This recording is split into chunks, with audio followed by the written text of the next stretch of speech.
को पढ़ने के लिए हमें ज्योग्राफी को दो भागों में बांटना होगा.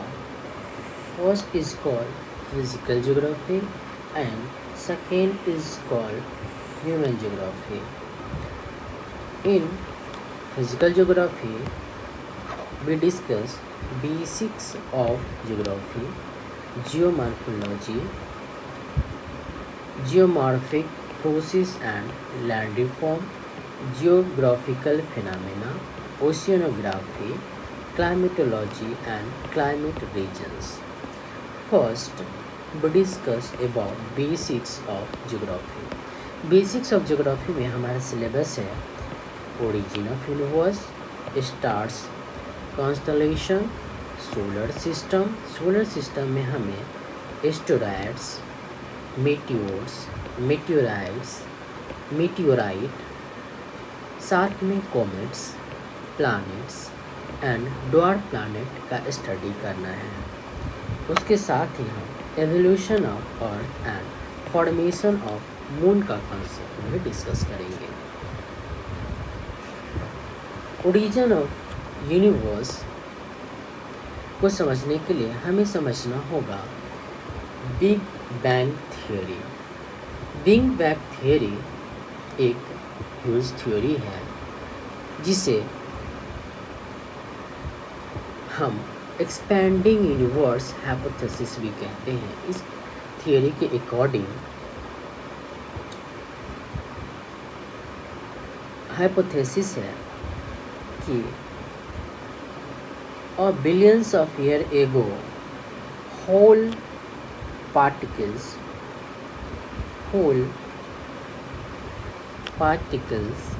is concentrated in one place. और इस पार्टिकल में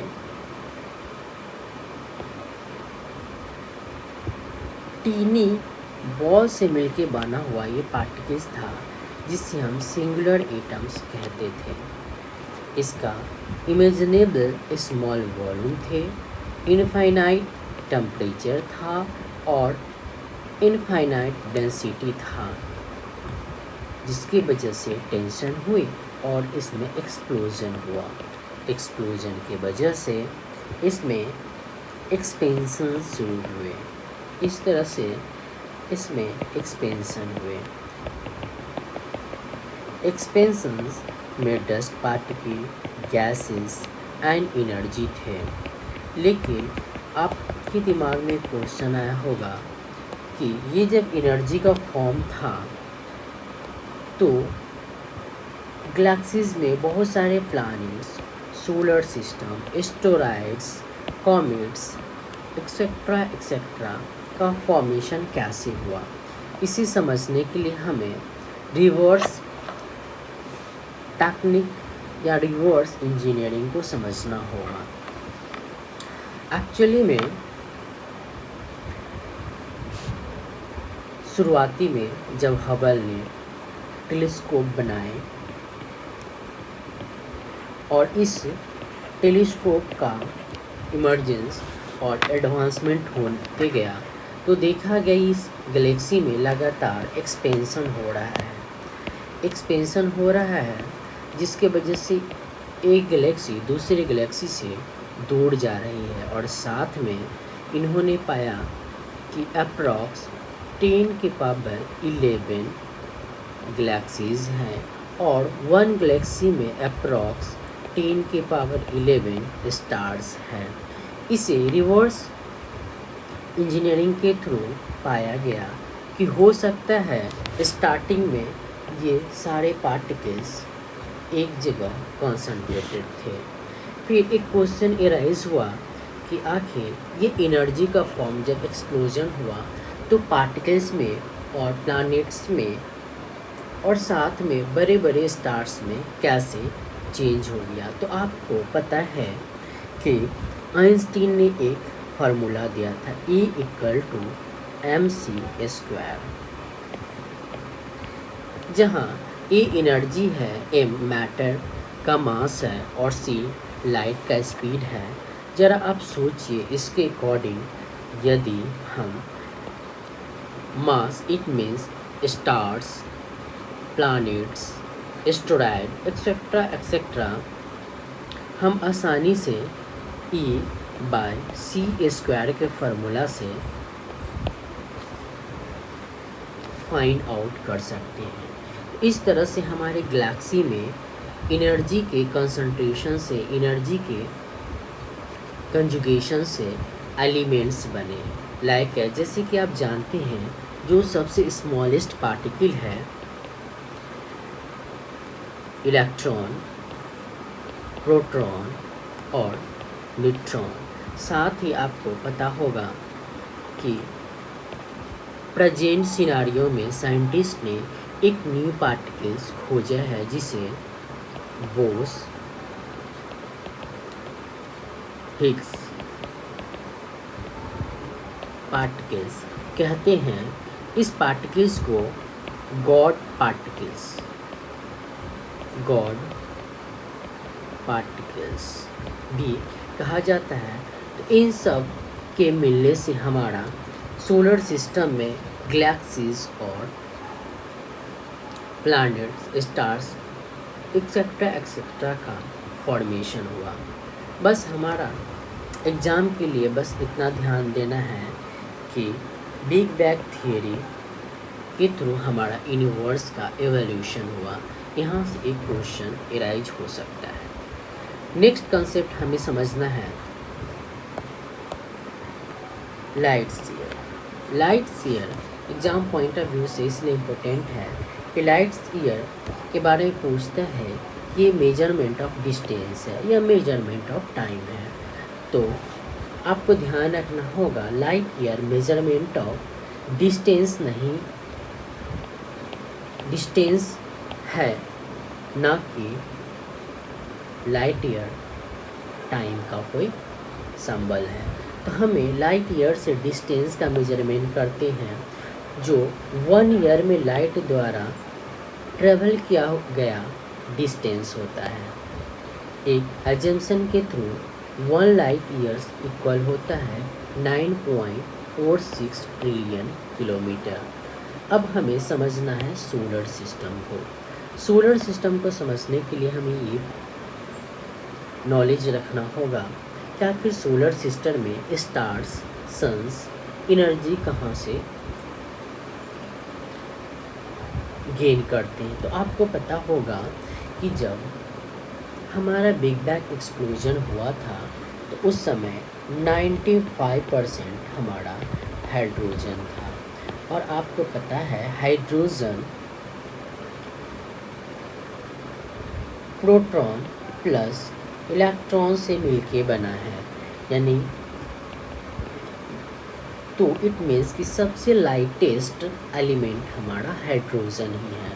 जब 2 हाइड्रोजन्स मिले तो हीलियम बने। इसी तरह से हाइड्रोजन हीलियम मिलते गए और इससे हेवीएस्ट एलिमेंट्स बनते गए जैसे लिथियम वगैरह वगैरह।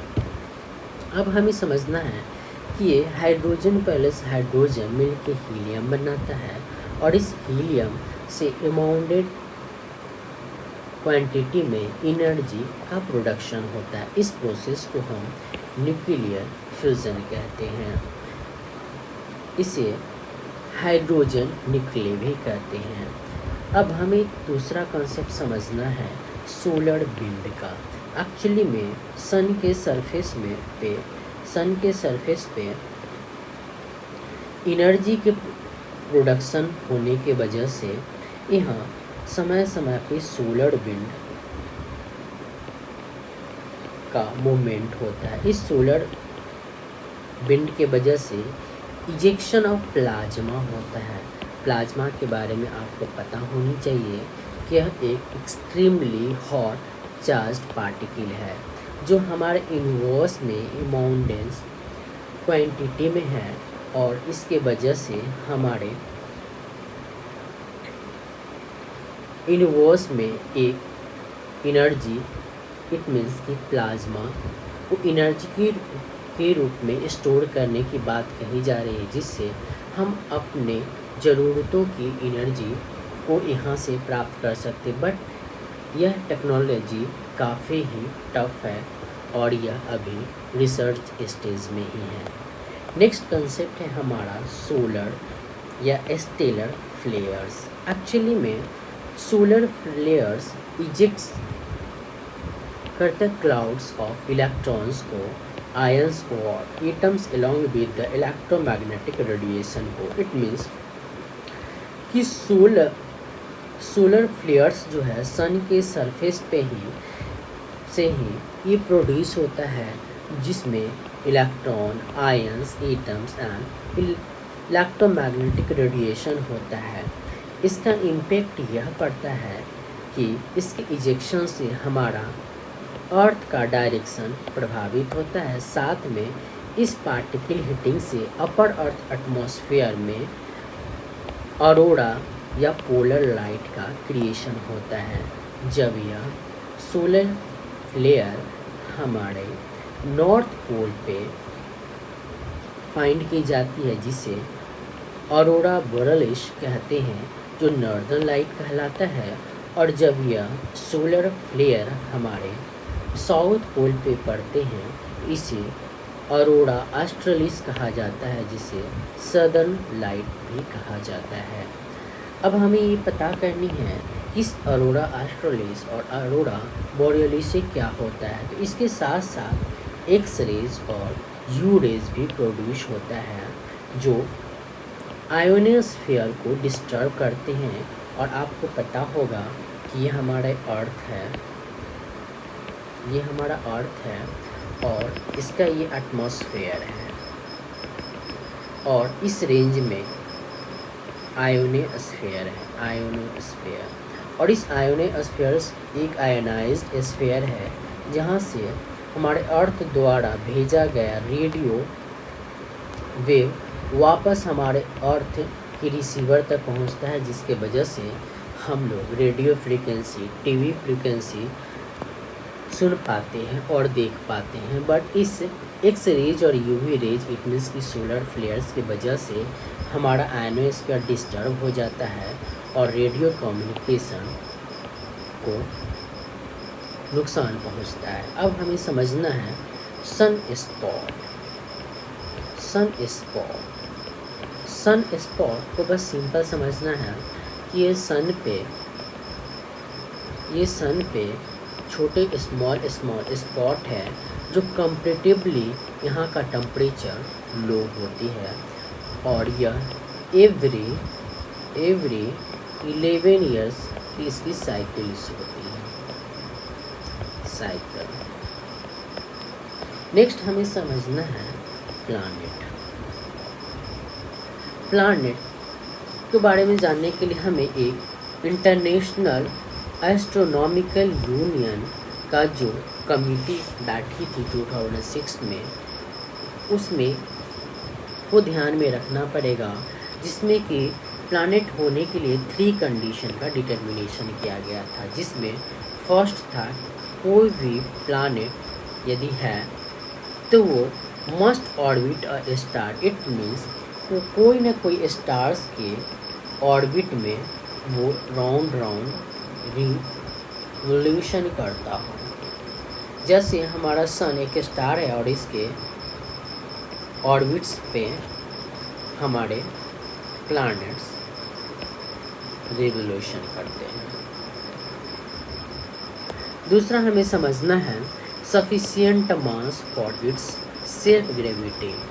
जितने भी प्लैनेट होंगे हम उसे ही प्लैनेट कहेंगे जिसके पास एक सेल्फ ग्रेविटी होगा, जिससे कि वो अपने इक्विलिब्रियम को बनाए रखे।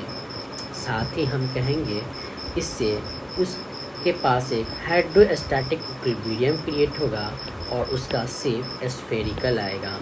अर्थ के संदर्भ में कहा जाता है कि अर्थ का जो शेप है वो जियोड है।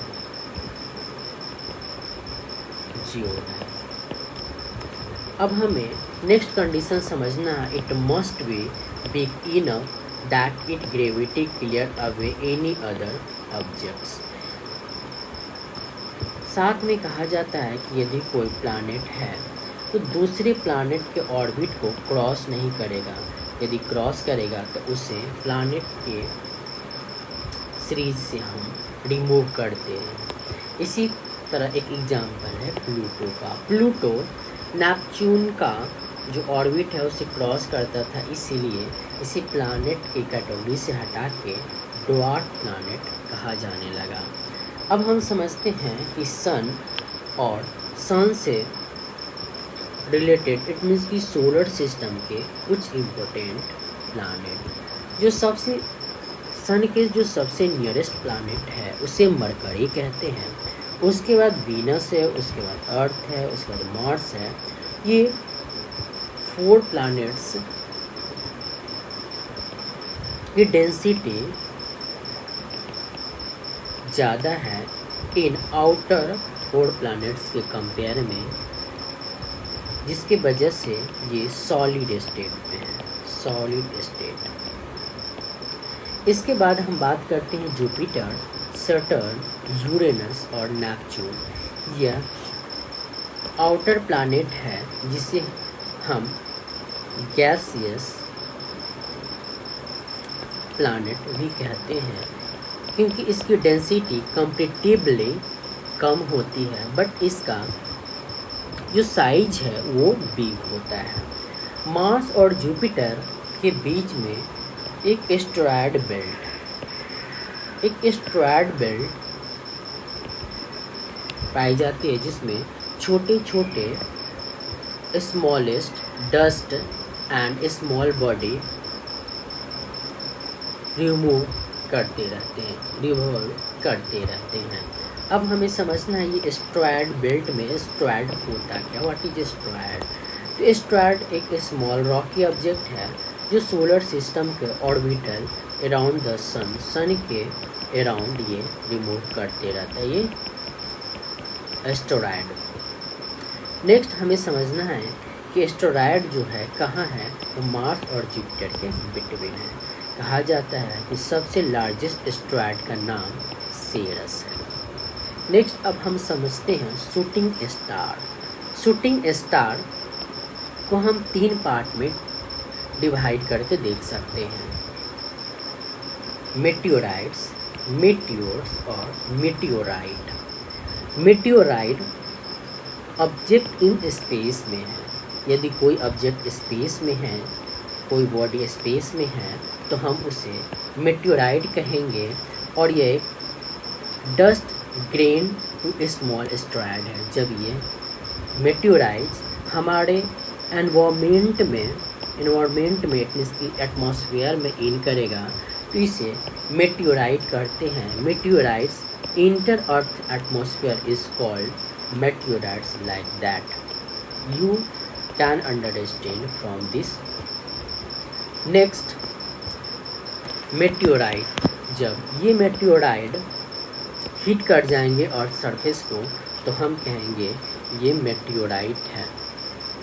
तो शूटिंग स्टार को इस तरह से हम मेटियोराइट, मेटियोर्स और मेटियोराइट के संदर्भ में समझ सकते हैं। नेक्स्ट कॉन्सेप्ट है हमारा कॉमेट। कॉमेट एक कॉस्मिक स्नोबॉल है जो फ्रोजन गैस से मिलके बना है, साथ में कुछ रॉक्स एंड डस्ट पार्टिकल्स भी रहता है, जो सन के ऑर्बिट में रिमूव करते रहता है। अब हम नेक्स्ट क्लास अर्थ से रिलेटेड स्टडी करेंगे। Thank you guys. Better understanding के हमारे चैनल को आप सब्सक्राइब कीजिए, लाइक कीजिए और कमेंट कीजिए कि आपको मेरे पढ़ाने का तरीका कैसे लगा।